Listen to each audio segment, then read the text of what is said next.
Pasé 35 años creyendo que era el hermano gemelo de Roland Harris. 3 meses después de que él heredara la totalidad de la fortuna de 90 millones de dólares de nuestros padres, un laboratorio de genética del que jamás había oído hablar, me llamó por una muestra de ADN de 1989. Cuando la científica comparó mi expediente con el de mi hermano, se puso pálida y pronunció las palabras que lo destrozaron todo. Esto es médicamente imposible. Uno de ustedes no existe sobre el papel. Me llamo Clayton Harris. Tengo 42 años. Y hasta esa llamada creía saber exactamente quién era. El gemelo ignorado, la decepción, el hijo que eligió rutas de envío en lugar de carteras de acciones, que rastreaba buques de carga en vez de rendimientos de inversión. Roland siempre fue el elegido, nacido 2 minutos antes que yo, aquella mañana de febrero de 1982. Y esos 2 minutos bien podrían haber sido 2 décadas por lo distinto que nuestros padres nos trataron. Nuestro padre, Gerald, construyó su imperio inmobiliario desde la nada, empezando con un solo edificio de apartamentos en el centro de Portland y expandiéndose hasta que el apellido Harris estaba en rascacielos de 3 estados. Nuestra madre, Mónica, venía de dinero antiguo, del tipo que trae expectativas y linajes trazados hasta el Mayflower. Juntos eran la realeza del noroeste del Pacífico, y Roland era su príncipe heredero. Tu hermano acaba de cerrar el trato del frente marítimo, anunciaba mi padre en la cena, mientras yo me sentaba con mis informes de transporte marítimo que a nadie le interesaba escuchar. 40 millones de pura ganancia. Ese es mi chico. Roland sonreía, con esa sonrisa perfecta suya, la que le consiguió de todo, desde el afecto de nuestra madre hasta su esposa, Margot, la hija de un senador. Él se parecía a nuestro padre, la misma mandíbula afilada y ojos calculadores, mientras a mí siempre me decían que debía parecerme a algún pariente lejano que nadie lograba recordar. El día que nuestros padres murieron en aquel accidente de coche en Suiza, Roland me tomó la mano en el funeral. Ahora solo nos tenemos el uno al otro, dijo. Pero cuando se leyó el testamento una semana después, resultó que él tenía bastante más que solo a mí. Todo fue para Roland. Los 90 millones, la finca en Westfield Heights, la casa del lago, en Vermont, donde pasamos los veranos, la colección de arte, los coches de época, incluso las joyas de nuestra madre, que siempre había dicho que se dividirían entre nuestras futuras esposas. Mamá y papá siempre me quisieron más, había dicho Roland ese día. No con crueldad, solo constatando un hecho que ambos sabíamos. Pero no te preocupes, Clay, yo me ocuparé de ti. 3 meses más tarde, su idea de ocuparse de mí fue un único cheque de $50,000 y silencio absoluto. No estaba enfadado por el dinero. Estaba enfadado por lo que representaba. Una vida entera siendo el hijo de repuesto, ahora oficializada en documentos legales. Pero entonces llegó aquella llamada y de pronto entendí que todo lo que creía saber sobre ser el hijo menor se apoyaba en una mentira tan elaborada que ni nuestros padres quizá conocían toda la verdad. La mujer de Helix Genetic Archives sonaba nerviosa cuando habló. Señor Harris, necesitamos que venga de inmediato. Lo que hemos descubierto sobre su muestra de 1989 plantea serias dudas sobre su historial médico y sus registros familiares. Le dije que se había equivocado de persona, que yo nunca había dado ninguna muestra de ADN, pero ella tenía detalles. La fecha exacta en que mis padres nos llevaron, el nombre del estudio, el médico que lo dirigió, el doctor Marcus Ellison, ahora retirado, pero cuyo trabajo estaban digitalizando para la investigación genética moderna. Su hermano Roland envió recientemente una muestra para un análisis de ascendencia, continuó. Cuando la comparamos con nuestra base de datos histórica, saltó su muestra infantil. La comparación reveló algo que no debería ser posible. Ese mismo día, conduje 4 horas hasta Burlington, con las manos aferradas al volante mientras mi mente repasaba posibilidades. Tal vez hubo una confusión con las muestras. Tal vez la tecnología antigua era defectuosa. Tal vez todo era un error tan elaborado que luego nos reiríamos de ello. Roland y yo no siempre nos llevamos bien, pero éramos hermanos. Compartíamos cumpleaños, infancia, unos padres que le querían más. Sí, pero que al menos reconocían que veníamos del mismo lugar. Pero mientras entraba al aparcamiento de Helix Genetic Archives, algo que mi madre dijo años atrás resonó en mi mente. Fue en mi graduación de la universidad, después de haber tomado demasiado champán. Me miró con los ojos llenos de lágrimas y me dijo: «No tienes idea de lo que sacrificamos por esta familia, Clayton. No tienes idea de lo que tuvimos que aceptar». Pensé que hablaba de problemas de dinero en los primeros tiempos antes del éxito de mi padre. Ahora, sentado en ese aparcamiento, mirando las puertas de cristal de un edificio que albergaba respuestas a preguntas que nunca había pensado hacer, me pregunté si se refería a algo completamente distinto. Algo sobre febrero de 1982. Algo sobre 2 bebés que supuestamente nacieron con minutos de diferencia, pero que no se parecían en nada. Algo sobre por qué todas las fotos de bebés de ambos juntos parecían posadas, forzadas, como 2 niños al azar colocados uno al lado del otro para una fotografía que tenía que existir. En 10 segundos, aquella llamada agrietó 35 años de una verdad cuidadosamente construida. Detrás de esas puertas de cristal me esperaba la doctora Pamela Reeves con 2 carpetas Manila que revelarían cuán profunda era la decepción. Pensé que estaba a punto de averiguar que era adoptado. La verdad era mucho más complicada. La verdad era que Roland y yo éramos extraños en nuestra propia historia, conectados no por sangre ni por nacimiento, sino por una ficción elaborada que nuestros padres mantuvieron toda su vida. Salí del coche y caminé hacia esas puertas, hacia la verdad sobre Clayton y Roland Harris, 2 chicos que se llamaban hermanos, que compartían todo excepto ADN, y cuya existencia entera se construyó sobre una mentira que empezó antes de que cualquiera de los dos pudiera formar recuerdos.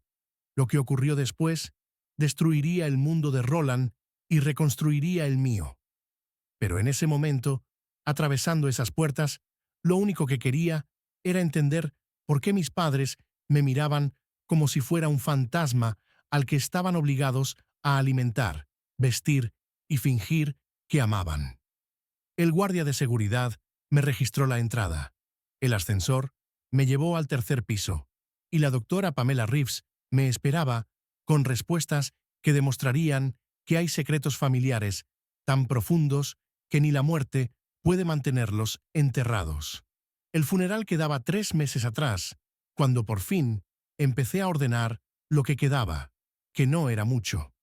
Soy Clayton Harris y hasta hace poco gestionaba rutas de envío para una empresa de carga en Portland. No era un trabajo glamuroso, pero sí honesto.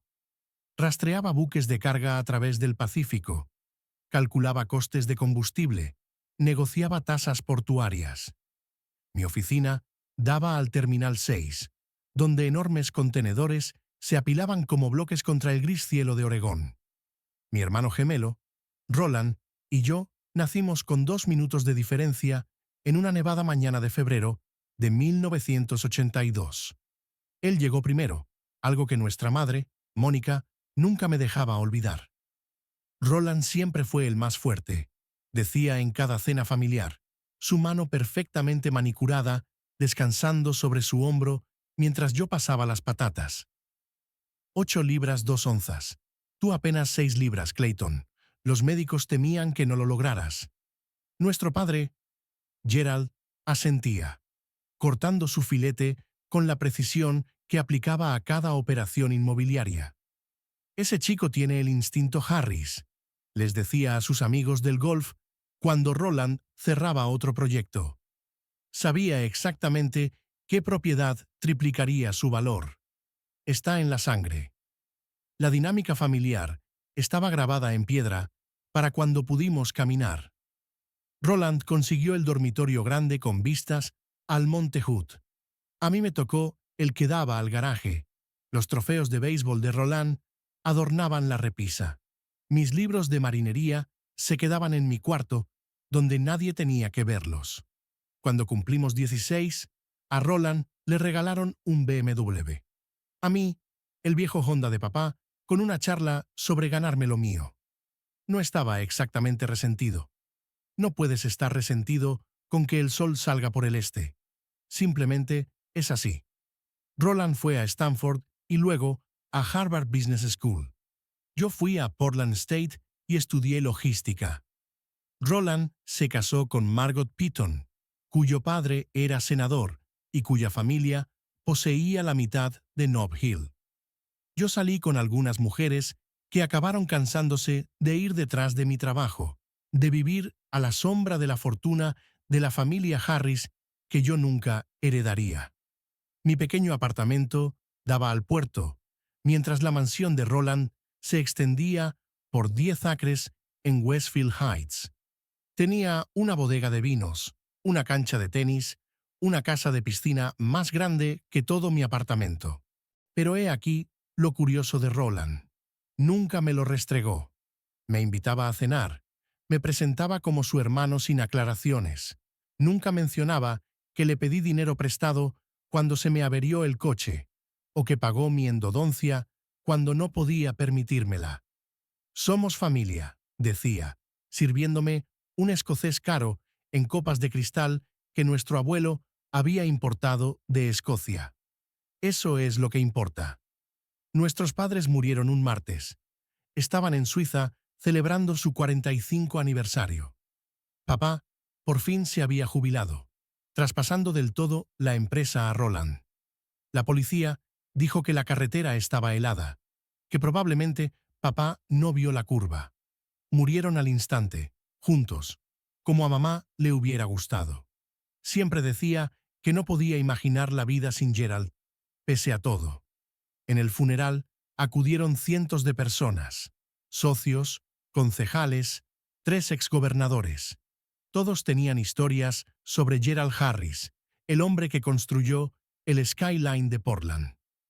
Hablaron del trabajo benéfico de Mónica, su gracia, su dedicación a las artes. Nadie mencionó que se tomaba 3 martinis cada noche desde que yo recuerdo, ni que papá pasaba más noches en su oficina que en casa. Roland dio la oración fúnebre. Habló de legado, de continuar la tradición Harris, de hacer que nuestros padres se sintieran orgullosos. Yo me senté en la segunda fila detrás de Margot y su familia y pensé en cómo llamé a mamá por su cumpleaños la semana anterior, y estaba demasiado ocupada para hablar. Roland nos lleva a cenar, dijo. Ya nos pondremos al día. Nunca lo hicimos. La lectura del testamento se celebró en la oficina de Maxwell Drummond, todo cuero y caoba y respetabilidad de abolengo. Maxwell había sido el abogado de papá durante 30 años. No pudo mirarme a los ojos cuando leyó los términos. La totalidad del patrimonio pasa a Roland Chase Harris, dijo, con una voz cuidadosamente neutra. Esto incluye todas las propiedades inmobiliarias, carteras de inversión, intereses comerciales y bienes personales. Recuerdo el silencio que siguió. Roland se movió en su silla. Margot se examinó la manicura. Maxwell pasó papeles. Tiene que haber algo para Clayton, dijo por fin Roland. Maxwell carraspeó. Hay una póliza de vida pequeña, $50,000. Está separada del patrimonio.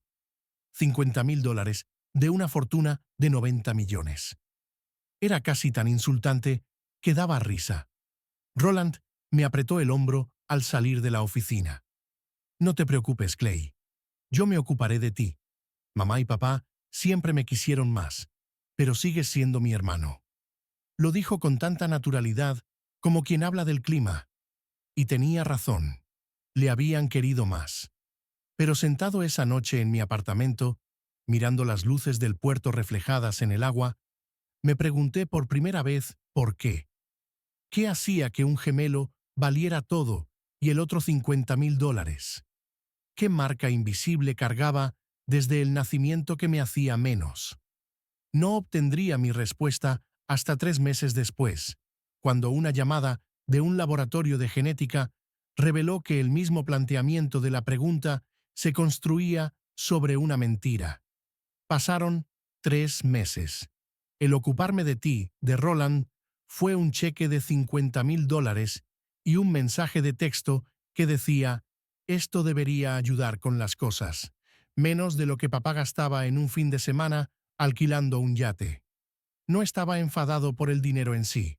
Estaba enfadado por lo que representaba.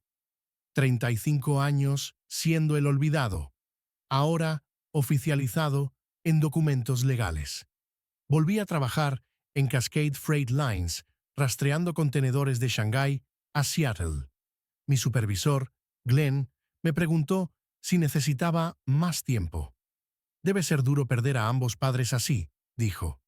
No le conté que lo más duro fue descubrir que quizá nunca fueron realmente míos para perder.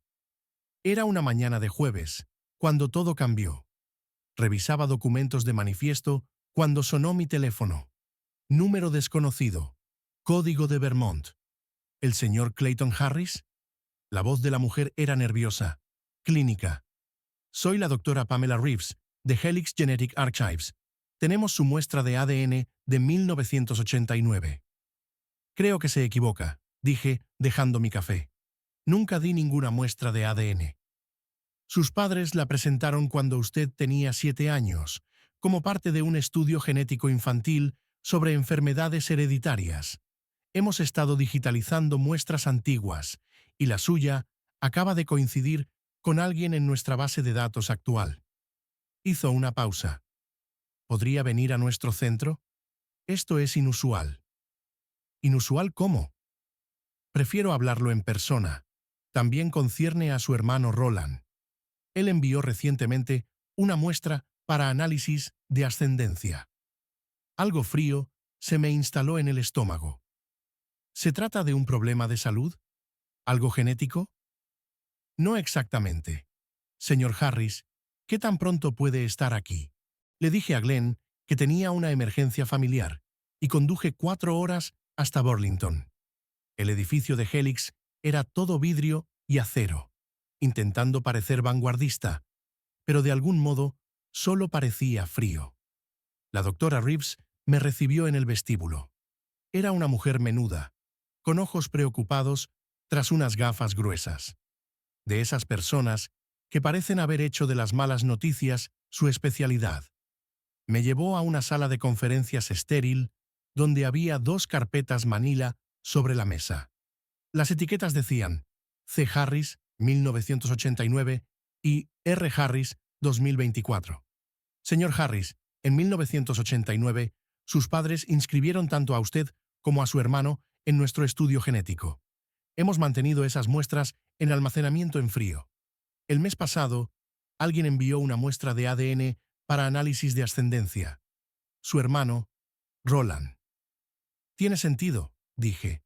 Margot mencionó que intentaban tener hijos. Probablemente querían revisar posibles problemas genéticos.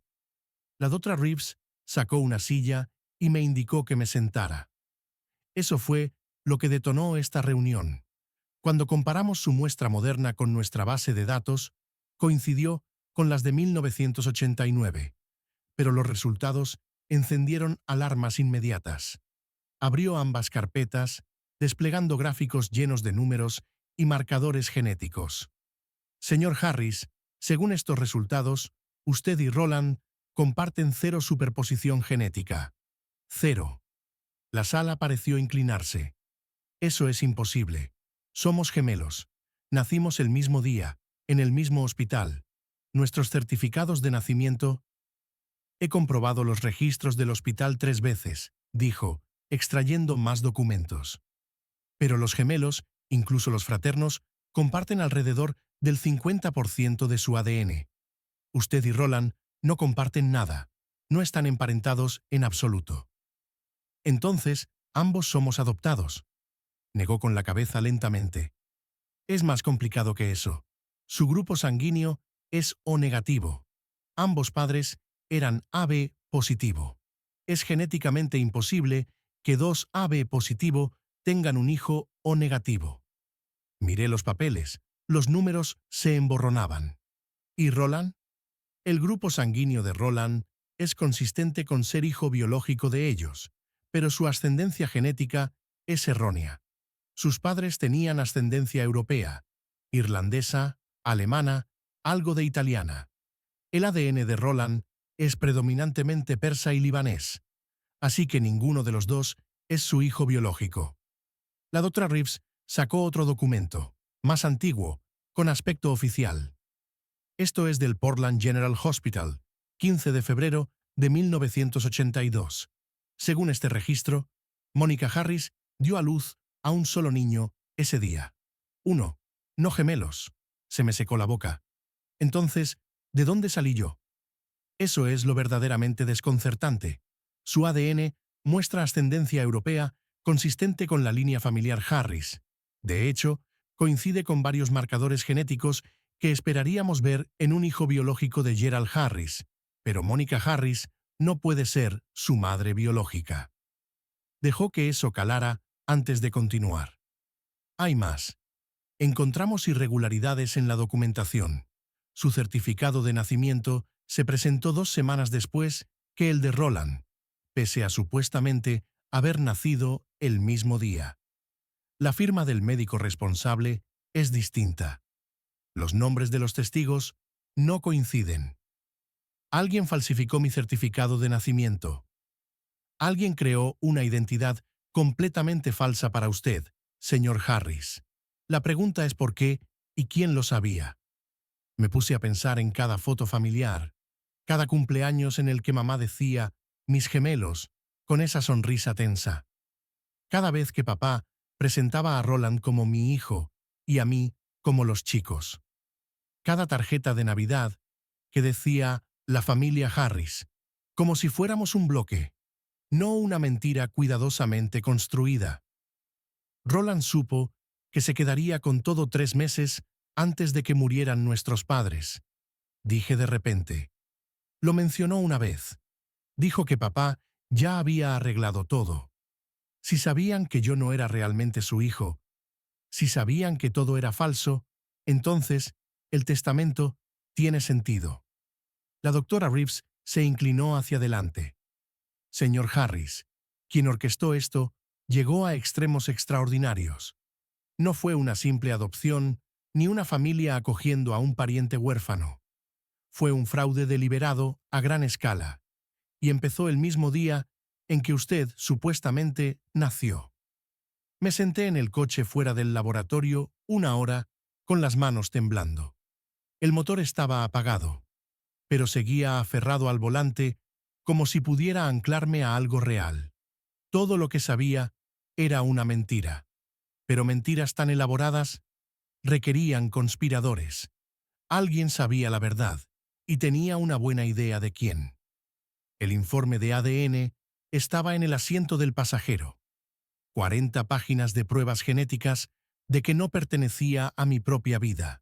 La doctora Reeves me hizo copias de todo, incluidos los registros del hospital con sus firmas que no correspondían y fechas imposibles. También me dio su tarjeta. Me dijo que la llamara si descubría algo que pudiera explicar las irregularidades. Tomé el teléfono y miré el contacto de Roland. ¿La foto era de la última Navidad? Él con su ridículo suéter de $800, sonriendo como si fuera dueño del mundo, que lo era ahora. Lo llamé. Respondió al segundo tono. Clay, estoy en plena reunión del consejo.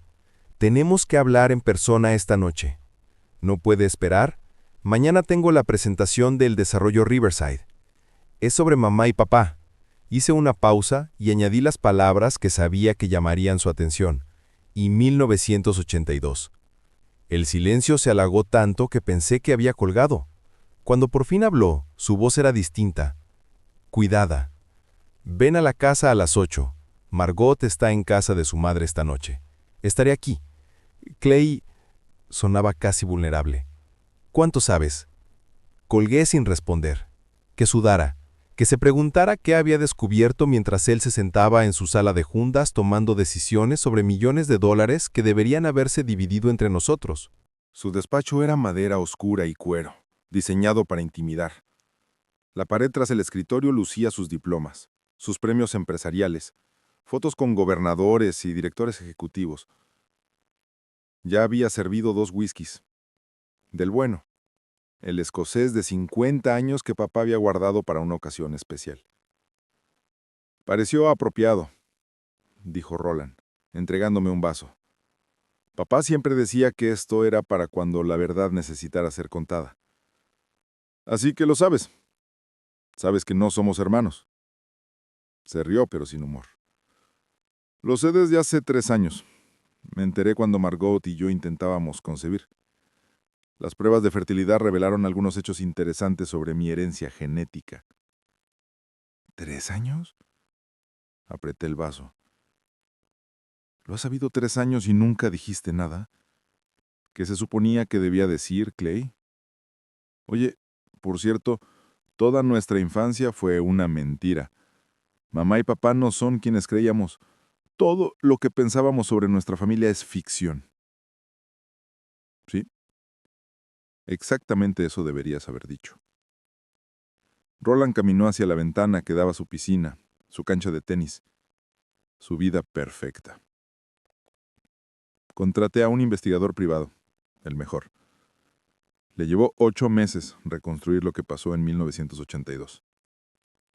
Se volvió hacia mí y por primera vez en nuestra vida vi miedo en sus ojos. ¿Seguro que quieres saberlo? Porque una vez lo sepas, no podrás desaberlo.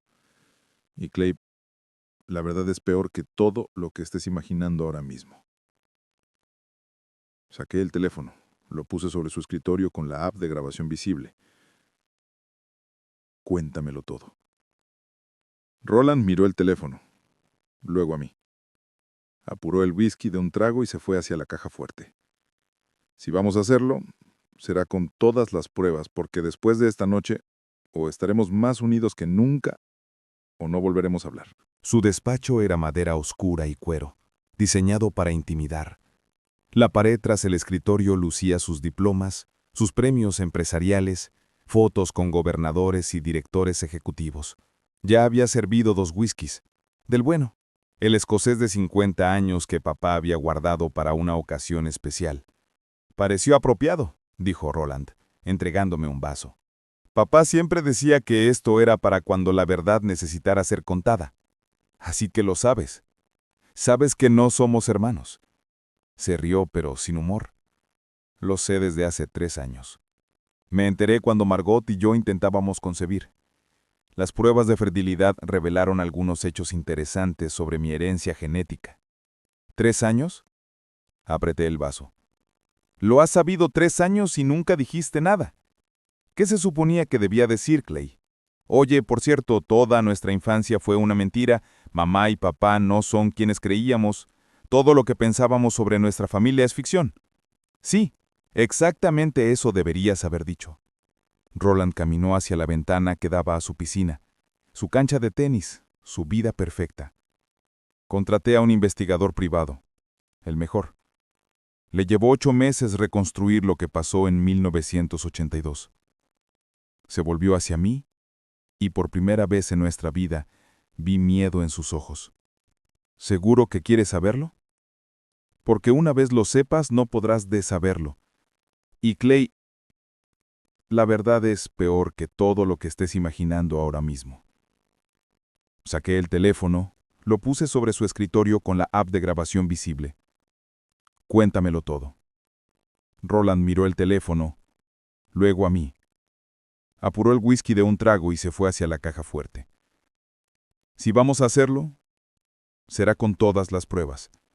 Porque después de esta noche, O estaremos más unidos que nunca o no volveremos a hablar. Giró la combinación con precisión practicada. La pesada puerta se abrió, revelando pilas de documentos, fajos de efectivo y un sobre manila grueso que parecía más viejo que el resto. Lo sacó, con las manos temblándole ligeramente. Mamá le dio esto a su abogado con instrucciones de que me lo entregara cuando tanto ella como papá hubieran muerto, dijo. Maxwell Drummond me lo dio justo después de la lectura del testamento, cuando tú ya te habías ido. Dijo que mamá insistió en que lo leyera solo. Dejó el sobre el escritorio, de puño y letra de Mónica en el frente. Para Rowland, la verdad sobre febrero de 1982. Pero antes, continuó, sacando otra carpeta, esto es lo que encontró mi investigador. Tu madre biológica fue Diane Novak. Era la secretaria de papá de 1980 a 1982. 23 años, recién graduada, brillante. Llevaba las cuentas de su primer gran proyecto de desarrollo. Me mostró una fotografía. Una mujer joven con ojos verdes exactamente como los míos. Los mismos pómulos afilados, la misma sonrisa ligeramente torcida que veía en el espejo cada mañana. Papá tuvo una aventura con ella. Historia clásica, ¿no? Empresario poderoso, secretaria joven, excepto que Diane quedó embarazada. Tú naciste el 13 de febrero de 1982, 2 días antes que yo. Ella murió por complicaciones durante el parto, hemorragia. El hospital lo intentó todo, pero se fue a las pocas horas de darte a luz. Se me cerró la garganta. La madre que nunca conocí había muerto al traerme al mundo. Papá entró en pánico, continuó Rowland. Mamá estaba a punto de dar a luz conmigo. La convenció de acogerte y criarte como mi gemelo. Sobornaron al personal del hospital, falsificaron documentos, crearon una narrativa completamente falsa. ¿Quién cuestiona a unos gemelos, verdad? Salvo que mamá nunca pudo hacerlo del todo. Te miraba y veía a la mujer que casi destruyó su matrimonio. Entonces, ¿soy hijo de Gerald? Oh, Clay. La expresión de Rowland se volvió casi compasiva. Eso pensé yo también, hasta que leí la carta de mamá. Abrió el sobre de la caja fuerte y sacó varias páginas manuscritas. Prefiero que lo leas tú mismo, pero aquí está la parte que lo cambia todo. Encontró una página específica y leyó en voz alta. La ironía más cruel es lo que descubrimos cuando Rowland tenía 5 años. La clínica de fertilidad había cometido un error con mis tratamientos de FIV. Rowland no era hijo biológico de Gerald. Una confusión de muestras significó que nuestro niño dorado, nuestro heredero elegido, no compartía ADN con ninguno de los dos. Pero para entonces ya habíamos tomado una decisión. Rowland sería nuestro por elección. Clayton sería nuestro por obligación. Le dimos todo a Rowland porque era el hijo que seleccionamos, aunque la ciencia nos fallara.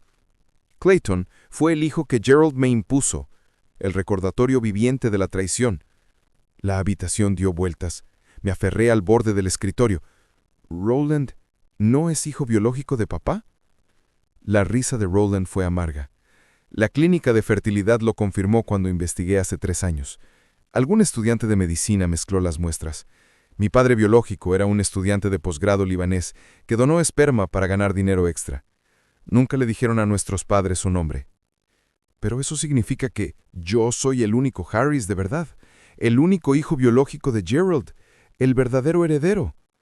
Rowland dejó la carta. Y le dieron todo a mí, el extraño, mientras tú recibiste 50,000. Sacó otro documento de la caja fuerte. Hay más. Este es el testamento de Diane Novak. Venía de una familia adinerada, Clay. Su padre era dueño de una empresa naviera, Novak International Freight. Cuando murió, lo dejó todo a su hijo. A ti. Miré los papeles. Participaciones en una compañía valorada en millones, fideicomisos que habían crecido durante 40 años, propiedades en Seattle y San Francisco. Papá te lo ocultó, dijo Rowland. Hizo que sus abogados lo enterraran en papeleo. Creó una sociedad pantalla para administrar los activos. Todo sigue ahí. Esperando. Tu madre biológica se aseguró de que estuvieras protegido, incluso si no podía criarte. ¿Por qué me cuentas esto ahora? Roland volvió a la ventana.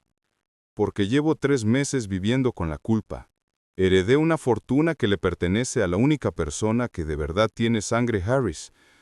Mamá y papá se han ido. La mentira no necesita continuar. Podrías haberte callado. Nunca habría sabido del dinero de Diane. Pero yo sí lo sé, dijo en voz baja. Sé que no soy hijo de nadie. No realmente. Mi padre biológico ni siquiera sabe que existo. Mis padres legales no tenían relación conmigo. El hermano con el que crecí es el único con alguna pretensión legítima al apellido de la familia. Se volvió hacia mí y vi lágrimas en sus ojos. ¿Quieres saber la parte realmente retorcida? Aún así me quisieron más. Al extraño, al accidente, al error de la clínica. Me quisieron más que su propia carne y sangre. ¿Y qué dice eso del amor, Clee? ¿Qué dice de la familia? Me levanté. Caminé hacia mi hermano. No, hacia Roland. E hice algo que no había hecho en 42 años. Lo abracé. Se desmoronó por completo, sollozando en mi hombro como el niño que nunca se le permitió ser. El hijo perfecto que acababa de descubrir que no era hijo de nadie. Esa noche, salí de la casa de Roland con una caja de documentos y la verdad sobre quién era realmente. Él se quedó con la fortuna Harris, la finca, la vida construida sobre una ficción genética. Yo me quedé con la carta, las fotografías y el conocimiento de que era el único Harris real que quedaba. Pero sentado en el coche fuera de su mansión, me di cuenta de algo. Ser el hijo verdadero no había importado a nuestros padres. ¿Por qué habría de importar ahora? 2 semanas después, Roland me llamó al trabajo. He estado reuniéndome con abogados, dijo. Estoy creando un fideicomiso, la mitad de todo.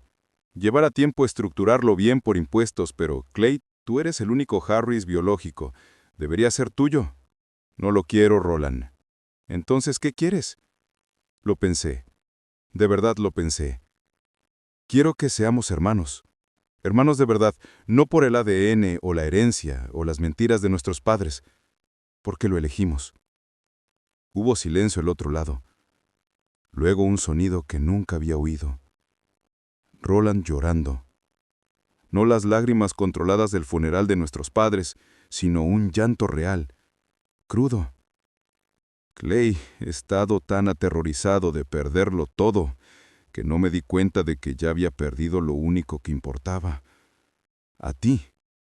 Pasé 42 años siendo el hijo favorito, y eso me hizo olvidar cómo ser hermano.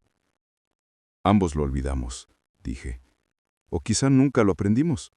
Empezamos a vernos cada domingo en un diner pequeño llamado Rosie's, a mitad de camino entre su mansión y mi apartamento. Terreno neutral. Sin copas de cristal ni suelos de mármol, solo cabinas de vinilo y café que sabía como si se hubiera estado quemando desde 1987. Al principio no hablamos del dinero ni de las mentiras. Hablamos de cosas simples. Fútbol, sus problemas con la FIB, mi nuevo trabajo enseñando navegación marítima en el Portland Community College que acepté tras dejar Cascade Freight Lines. ¿Por qué renunciaste?, me preguntó un domingo, sobre unos panqueques. Ya no se sentía bien seguir cargamentos, sabiendo que la familia de mi madre biológica construyó su fortuna en el transporte marítimo. Sentía que trabajaba para fantasmas. Asintió, entendiendo de una forma en que el viejo Roland jamás hubiera entendido. Estoy pensando en vender la empresa, dijo. La compañía de papá ya no se siente mía. Es tuya más que de nadie. Tú la convertiste en lo que es ahora. Con un nombre que no era realmente mío y dinero que debería haber sido tuyo. Un mes después, me llamó la doctora Reeves. Señor Harris, he estado investigando más su caso. Hay más sobre la historia de su madre. Diane Novak tenía una hermana, Ruth. Lleva 40 años buscándolo. Conocí a mi tía Ruth en una cafetería en Seattle. Tenía los ojos de mi madre, los mismos que veo en el espejo, y una caja de fotografías que apretaba como un tesoro. Diane en secundaria, ganando una feria de ciencias.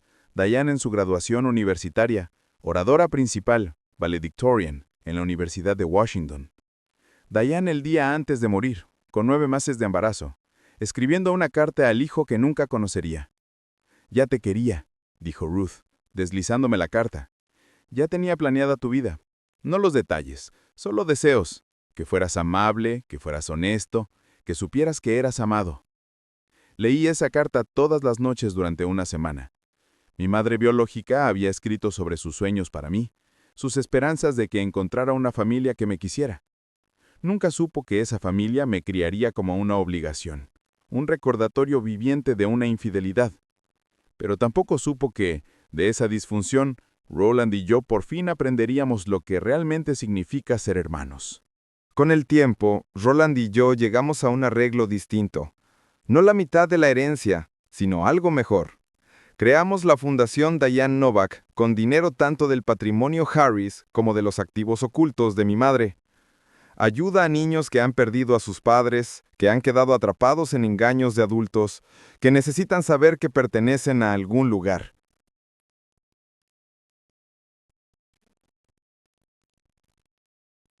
Margot por fin quedaba embarazada el año pasado. Me pidieron que fuera el padrino. «Eres la única familia real que este niño tendrá», dijo Roland. «Biológicamente, yo no soy nadie, pero tú eres su tío en cierto modo raro. Comparten el mismo padre, al menos legalmente». «Todos somos nadie», le dije, «y todos somos alguien. Eso es la familia». El bebé nació en febrero, 41 años después de que Roland y yo supuestamente llegáramos al mundo juntos. Lo llamaron Gerald Clayton Harris. «No por nuestro padre», explicó Roland, «sino por nosotros, los hermanos que no eran hermanos, que se hicieron hermanos por elección». Me quedé en esa habitación del hospital sosteniendo a mi sobrino, que no era realmente mi sobrino, viendo a mi hermano, que no era realmente mi hermano, sonreírle a su hijo, que no era realmente un Harris por sangre, y entendí algo profundo. El amor no está escrito en el ADN. Está escrito en las decisiones que tomamos cada día. La decisión de estar, la decisión de perdonar, la decisión de construir algo real a partir de las ficciones elaboradas que heredamos. Nuestros padres pasaron su vida entera manteniendo una mentira, pensando que la sangre y la legitimidad importaban más que la conexión. Se equivocaron. Roland y yo somos prueba de que las familias más poderosas no nacen, se hacen. Desayuno de domingo a la vez, conversación honesta a la vez, elección a la vez. La fortuna Harris le pertenece a Roland sobre el papel. El legado naviero de los Novak me pertenece a mí. Pero la verdadera herencia, el conocimiento de quiénes somos realmente y la libertad de elegir quiénes queremos ser, esa nos pertenece a ambos ahora. Y vale más que $90 millones. Vale todo.